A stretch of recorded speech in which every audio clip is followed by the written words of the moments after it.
নমস্কার,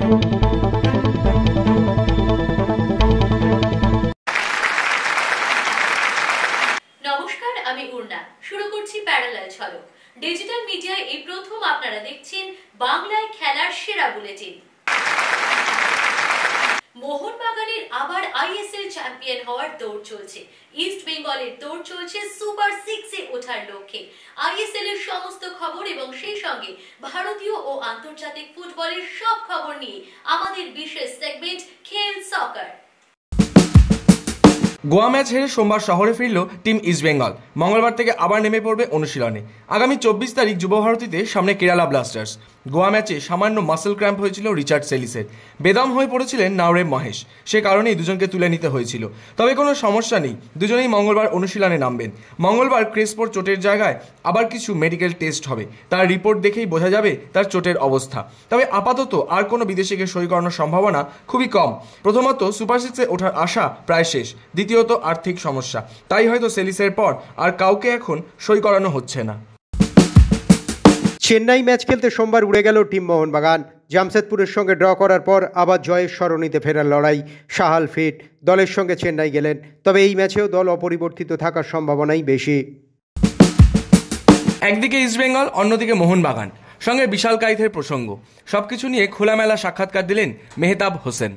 first match অনুযায়ী আমি অবশ্যই ভালো দেখলাম। পজিটিভ একটা ছেলে প্রথম দিন এসছে, তোমার গোলের কাছে পৌঁছাচ্ছে, গোল মিস করেছে, গোলে বল ঠেলেছে, ঠিক আছে, টাচ পাচ ভালো, মুভমেন্ট ভালো, বাইরে থেকে এসছে, আনফিট না, মুভমেন্টটা ভালো, পজিটিভ জায়গা যাচ্ছে।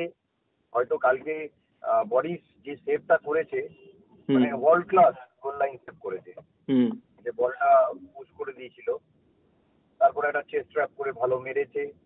তো মুভমেন্ট গুলো খুব ভালো ছিল।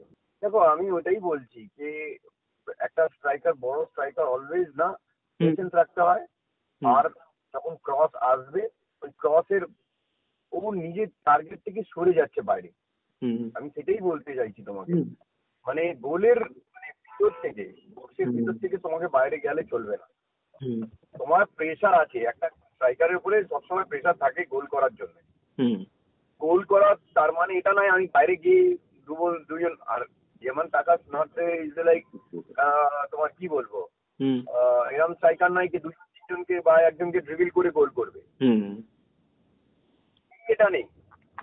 এই ক্যাপাবল যেমন টাকাতে নেই যে দুজনকে ড্রিবল করে বা একজনকে ড্রিবল করে ও বডিতে রাখবে, সেট করবে পেছনের দিকে, দেন বক্সের ভিতরে যাবে, এরকম স্ট্রাইকার, যেটাকে আমরা বলি box striker. Inside the box ball আসবে, বলটাকে আগে গিয়ে ইয়ে করে, মিট করে। তো এইগুলোই করতে হবে ও কন্টিনিউ, যেটা করে এসছে।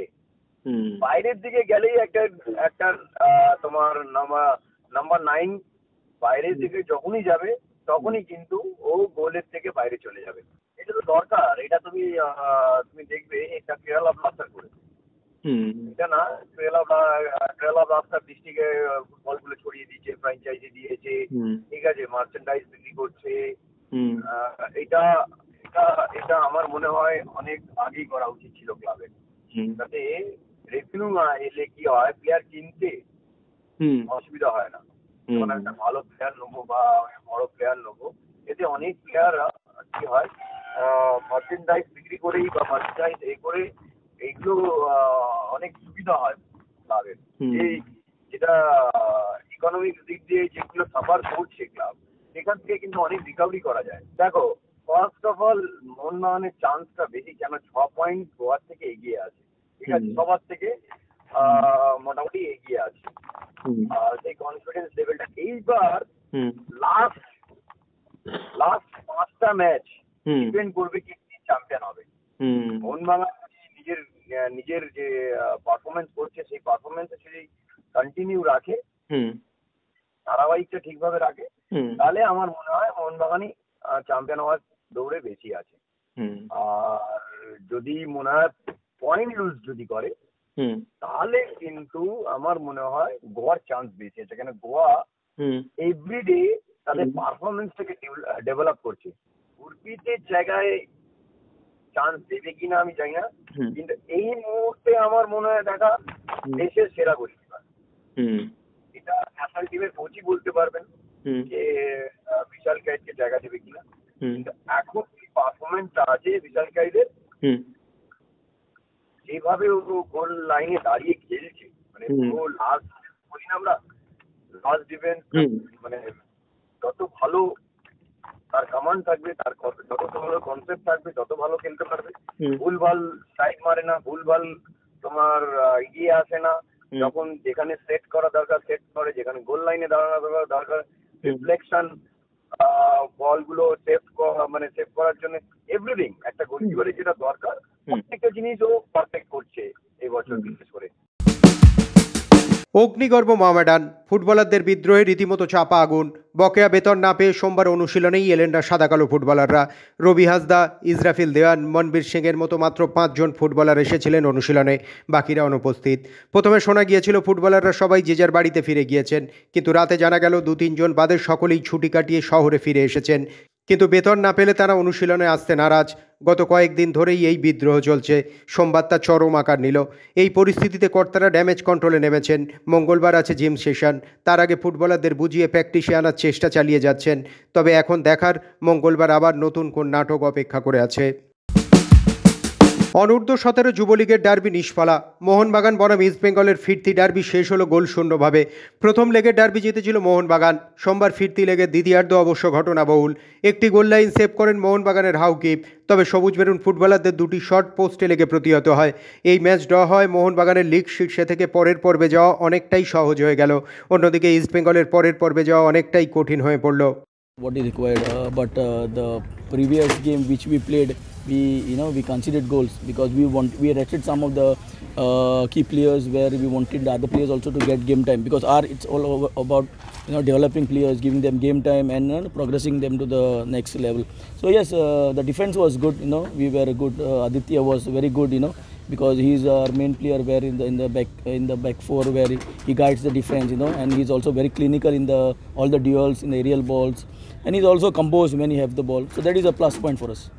হ্যাঁ, খুব বাজে। আমাদের আজকে 2-0 গোলে জেতা ম্যাচ একদম। দুটোই, একটা হচ্ছে আমাদের রনি আর একটা হচ্ছে শেখর। তারপরে আরও তো চান্স পেয়েছেন, সবাই দেখেছে, বাট গোল হয়নি, আর কিছু করার।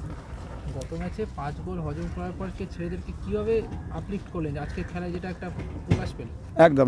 কারণ আমি গত ম্যাচে গত ম্যাচে আমাদের দুটো মেন প্লেয়ার খেলতে পারেনি ইনজুরির জন্য। এই ম্যাচেও তারা খেলেনি, তবুও ভাবতে পারিনি ওরকম একটা জিনিস হয়ে যাবে। কারণ ফার্স্ট হাফে 2-1 রেজাল্ট ছিল।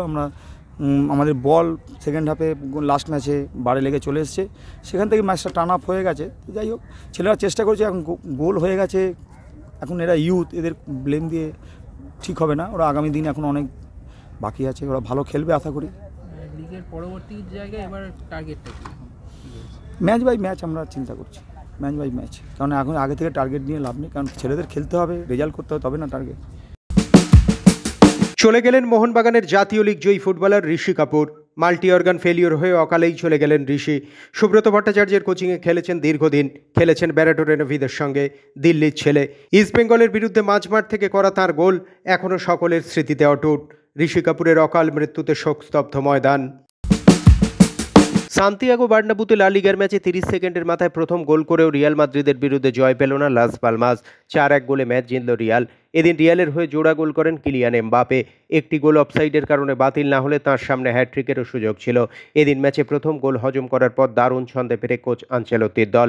লা লিগার ইতিহাসে একমাত্র দল হিসেবে এক ম্যাচে 3-3টে গোল বাতিল না হলে রিয়ালের স্কোর কার্ড হয়তো বদলাতেই পারত।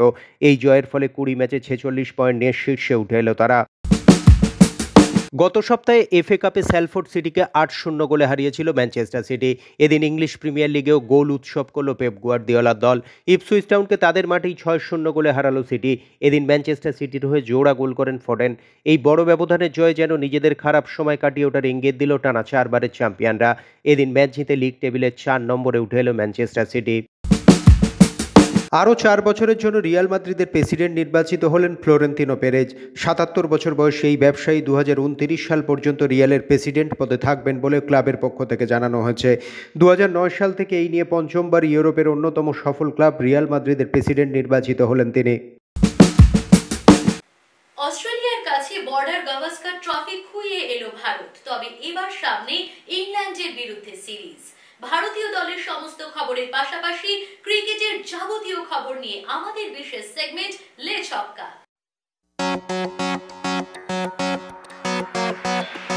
ইংল্যান্ডের বিরুদ্ধে নামার আগে প্রস্তুতি দ্বিতীয় দিন এক বলও করলেন না মোহাম্মদ শামি, আর সেই ছবি দেখেই অনেকে বেশ চিন্তিত হয়ে পড়েছিলেন। প্রশ্ন ওঠাটাও স্বাভাবিক, তবে কি শামি খেলার মতো জায়গায় নেই? শোনা যাচ্ছে তেমন কিছু নয়। ওয়ার্কলোড ম্যানেজমেন্টের কারণেই এদিন বোলিং করেননি ভারতীয় দলের এই স্পিড স্টার। প্রথম দিন নেটে প্রায় 1 ঘন্টা বোলিং সেশন সেরেছিলেন শামি। সবকিছু ঠিকঠাক চললে ইংল্যান্ডের বিরুদ্ধে এই টি-20 সিরিজ দিয়েই ইডেন গার্ডেন্সে প্রত্যাবর্তন করতে চলেছেন মোহাম্মদ শামি। ইডেনের ম্যাচে নামার আগে সাংবাদিকদের মুখোমুখি হলেন ভারতীয় টি-20 দলের সহ অধিনায়ক অক্ষর প্যাটেল। নিজের সহ অধিনায়কত্ব, ব্যাটিং অর্ডার থেকে মোহাম্মদ শামির প্রত্যাবর্তন সবকিছু নিয়েই নিজের মতামত জানালেন অক্ষর। সবে একদিনই হয়েছে, হ্যাঁ নতুন দায়িত্ব এসেছে, তাতে বিশেষ কিছু নয়। আমাদের টি-20 দল সেটেলড। ছোট ছোট বিষয় নিয়ে অবশ্যই কথা হয়, বিশেষ করে ম্যাচের সময় সূর্যর সঙ্গে যখন কথা হয় সেই সময় ছোট ছোট কিছু ইনপুট নিয়ে আলোচনা হয়। ব্যাটিং পজিশন নিয়ে সেভাবে নির্ধারিত কিছু নেই। হ্যাঁ, ওপেনিং পজিশনটা অবশ্যই একেবারে ফিক্সড। এরপর 3 থেকে 7 নম্বর ব্যাটিং পজিশনে সকলকেই বলা আছে যে পরিস্থিতি অনুসারে যে কোনো জায়গাতেই ব্যাটিং করতে হতে পারে। বোলার সেই মুহূর্তে কে রয়েছে সেই দেখেই ব্যাটার পাঠানোর সিদ্ধান্ত নেওয়া হয়, সেটা টিমের সকলেই জানেন। শেষবার মোহাম্মদ শামি ওডিআই বিশ্বকাপে খেলেছিলেন। কয়েকদিন আগেই সৈয়দ মুস্তাক আলী ও বিজয় হাজারেতে তিনি নেমেছিলেন। সেখানে শামির পারফরমেন্স সত্যিই খুব ভালো ছিল। এমন একজন অভিজ্ঞ বোলার যখন দলে আসে সকলেরই আত্মবিশ্বাস বাড়ে। আমরা সকলেই জানি যে মোহাম্মদ শামি নতুন বল এবং ডেথ ওভারে কি করতে পারেন। অস্ট্রেলিয়া সফরের পরই নতুন নিয়ম করেছে বিসিসিআই। ক্রিকেটারদের মাঠে একসঙ্গে যেতে হবে, আলাদাভাবে যেতে পারবেন না ভারতীয় দলের ক্রিকেটাররা। কলকাতায় সেই ছবি দেখা গেল। আলাদা কোনো গাড়িতে নয়, টিম বাসেই একসঙ্গে কোচ সহ গোটা দল মাঠে পৌঁছলো। একাধিক কঠোর নিয়মাবলী তৈরি করেছে বোর্ড। নতুন বছরে ঘরের মাঠে প্রথম সিরিজ থেকেই তা কার্যকরী। একদিকে ভারতীয় দল যখন ইডেন গার্ডেন্সে ইংল্যান্ডের বিরুদ্ধে টি-20 সিরিজে নামার প্রস্তুতি সারছে, অন্যদিকে রোহিত শর্মা তখন রঞ্জির প্রস্তুতিতে ব্যস্ত। আগামী 23শে জানুয়ারি জম্মু ও কাশ্মীরের বিরুদ্ধে রঞ্জি ট্রফির ম্যাচে নামবে মুম্বাই। সেখানে যশস্বী জয়সওয়ালের সঙ্গে ওপেন করবেন রোহিত শর্মা, তবে অধিনায়ক তিনি হচ্ছেন না। অজিঙ্ক্য রাহানের নেতৃত্বেই প্রায় 1 দশক পর রঞ্জি ট্রফির মঞ্চে নামতে চলেছেন ভারতীয় দলের অধিনায়ক। মোহনবাগান সুপার জায়ান্টের শহরে ঘোষিত হল লখনৌ সুপার জায়ান্টের অধিনায়কের নাম। এই মরশুমে লখনৌয়ের নেতৃত্ব দেবেন ঋষভ পান্ত। কর্ণধার সঞ্জীব গোয়েঙ্কা ঘোষণা করলেন অধিনায়কের নাম। Most of you have met with Zach, our mentor. I wanted to introduce you all to our new captain, Rishabh Pant. So welcome, Rishabh.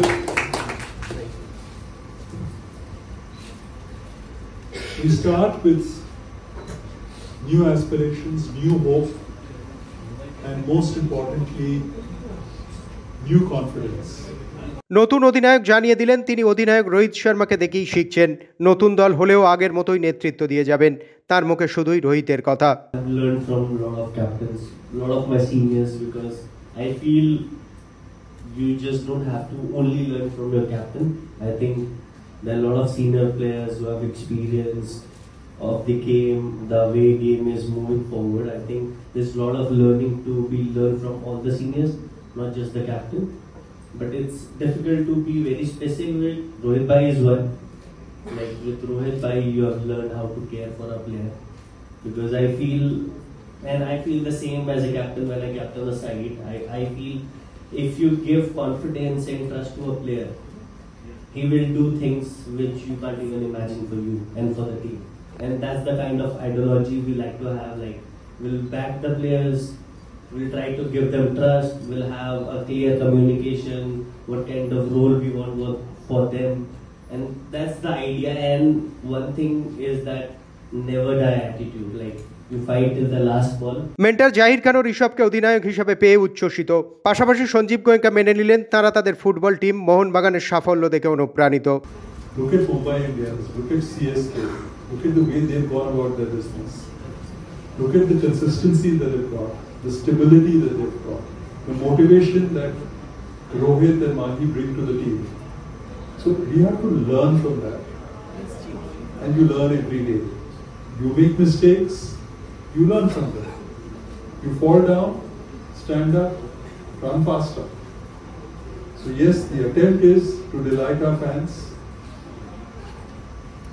Hopefully we will not be found wanting. Well, I think it's about, like I said, what brand of cricket you want to play. And to me, sometimes, when you're looking at a left-hander is batting and left-hand spinner can't bowl, is a very overrated thing. A good bowler will be able to bowl to any batter. That's the way it should be. Similarly, a good batter should be able to deal with any kind of bowling. So if you have more left-handers, it can be a tactical edge also. And that's how we are looking at it. Honestly, I've not really looked at, how many left-handers I want in my team.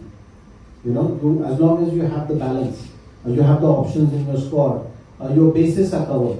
So when I'm looking at our team, it's looking like a solid unit. You need to create that environment as you walk into the season. You want to make sure that the communication, the pillars of success for any team, which are very vital, we got to get that in place. Champion অনূর্ধ্ব-15 মহিলা দল এবং runners অনূর্ধ্ব-19 পুরুষ এবং মহিলা দলকে সম্বর্ধনা দিল সিএবি। একই মঞ্চে সম্বর্ধিত হলেন সৌরভ গঙ্গোপাধ্যায়, মোহাম্মদ সামি, মিতালি রাজ ও ঝুলন গোস্বামী। ইডেনের ম্যাচের তালিকা দেয়া মেমেন্টো দিয়ে সম্বর্ধনা জানানো হলো তাদের। নিজের বক্তব্য রাখতে গিয়ে প্রত্যাবর্তন নিয়ে বলেন সামি। से कैलकाटा आपने देखा कि मैंने अपना कैरियर स्टार्ट किया है, क्योंकि मैं पहले भी बोल चुका हूँ, born and brought up UP and made by Bengal. So ये मेरा घर है, ये मेरी लाइफ है। एक जो यहाँ आज खड़ा हूँ मैं स्टेज पे, दादी के साथ खड़ा हूँ, इन लोगों के साथ खड़ा हूँ बिकॉज ऑफ बंगाल। और ये इस ग्राउंड की वजह से, जो इस ग्राउंड ने नाम दिया है, जो काम मुझे करने के लिए दिया, वो बस एक ही चीज़ मैंने की है, लॉयल्टी के साथ निभाया है। और मैं उम्मीद करता हूँ आप सब भी इसी लॉयल्टी को निभाएं और ज़रूर इंडिया खेलें। आप एक बार आपको मौका मिलना चाहिए कंट्री सर्व करने का, वो उससे अच्छी फीलिंग ज़िंदगी में कोई नहीं हो सकती। तो ऑल द बेस्ट। সৌরভের বক্তব্যে উঠে এলো তার কেরিয়ারে ইডেনের স্মৃতিচারণ। তারপর মহারাজ স্পষ্টই জানিয়ে দিলেন কোহলি ও রোহিতের মধ্যে অনেক ক্রিকেট বাকি আছে। যেদিন থেকে প্রথম খেলেছিল সেদিন থেকে ছিল, আজও থাকবে, ভবিষ্যতে যতদিন খেলবেও থাকবে। শোনা যাচ্ছে সুযোগ পেলে নিশ্চয়ই খেলবে, কেন খেলবে।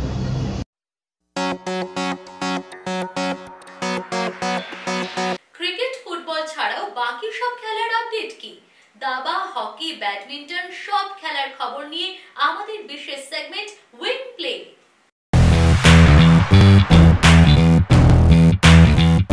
নয়াদিল্লিতে অনুষ্ঠিত খোখো বিশ্বকাপে ভারতেরই জয়জয়কার। চ্যাম্পিয়ন হলো ভারতের পুরুষ এবং মহিলা উভয় দলই। এদিন ভারতের মহিলা খোখো দল ফাইনালে নেপালকে হারায় 78-40 ব্যবধানে। এই ম্যাচে দুরন্ত ছন্দে ছিলেন অধিনায়ক প্রিয়াঙ্কা ইঙ্গলে। অন্যদিকে ভারতের পুরুষ দলেরও প্রতিপক্ষ ছিল নেপাল। বিশ্বকাপের প্রথম ম্যাচেও তারা নেপালকে হারিয়েছিল। সেই দাপট বজায় রেখে 56-36 ব্যবধানে ম্যাচ জিতে চ্যাম্পিয়ন হলো ভারত। পরপর দুটি অলিম্পিক্সে পদকজয়ী ভারতের অন্যতম তারকা অ্যাথলিট নীরজ চোপড়া দেশকে ক্রীড়াক্ষেত্রে এনে দিয়েছেন অনেক সাফল্য। তাকে ঘিরে দেশবাসীরও কৌতূহলের অন্ত নেই। কিন্তু সেই নীরজ চোপড়াই এবার সবার অলক্ষ্যে নিঃশব্দে বিয়ে সারলেন। শুধুমাত্র বিয়ে নয়, হনিমুনেও গিয়েছেন। সেই ছবি সোশ্যাল মিডিয়ায় শেয়ার করায় তার বিয়ের বিষয়ে জানতে পারে সবাই। পাত্রী হরিয়ানার অন্যতম সেরা মহিলা টেনিস তারকা হিমানি মোর। সোনিপতের তরুণী 25 বছর বয়সী হিমানি একটা সময় জাতীয় দলেও প্রতিনিধিত্ব করেছিলেন।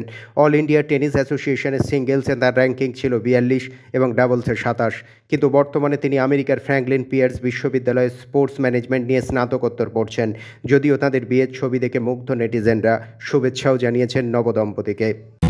chess.com আয়োজিত একটি অনলাইন প্রতিযোগিতায় 5 বারের বিশ্ব চ্যাম্পিয়ন তথা বর্তমানে বিশ্বের 1 নম্বরে থাকা ম্যাগনাস কার্লসেনকে হারিয়ে রীতিমতো হইচই ফেলে দিয়েছেন বাংলাদেশের 9 বছর বয়সী দাবাড়ু রায়ান রশিদ মুগ্ধ। ঢাকা সাউথ পয়েন্ট স্কুলের 3য় শ্রেণীর ছাত্র সে। তার নিজস্ব অ্যাকাউন্ট না থাকায় কোচ নঈম হকের অ্যাকাউন্ট থেকে খেলছিল সে। সেখানেই বুলেট ফরম্যাটে মুগ্ধর কাছে হেরে কার্লসেনের রেটিং 16 পয়েন্ট কমেছে। এই ফরম্যাটে প্রতিযোগীরা মাত্র 1 মিনিট সময় পায় চাল দেওয়ার জন্য। সেখানেই 50 দানের পর সরে দাঁড়ান কার্লসেন। যদিও এই এই হার নিয়ে এখনও পর্যন্ত কোনো মন্তব্য করেননি তিনি।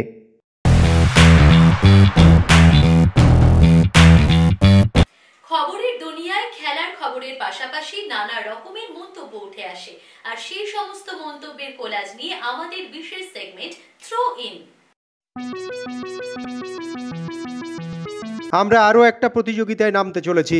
আমি নিশ্চিত যখন আমরা দুবাই পৌঁছব তখন 140 কোটি ভারতীয়র শুভেচ্ছা আমাদের সঙ্গে থাকবে। চ্যাম্পিয়ন্স ট্রফি ওয়াংখেড়েতে নিয়ে আসার জন্য আমরা সর্বস্ব দিয়ে চেষ্টা করব। বড় প্লেয়ার তারাই যারা কামব্যাক করতে জানে। বিরাট এবং রোহিত বড় মাপের ক্রিকেটার, ওরা চ্যাম্পিয়ন্স ট্রফিতে জ্বলে উঠবে। বড় টুর্নামেন্টে ওরা কেমন খেলে আমরা দেখেছি।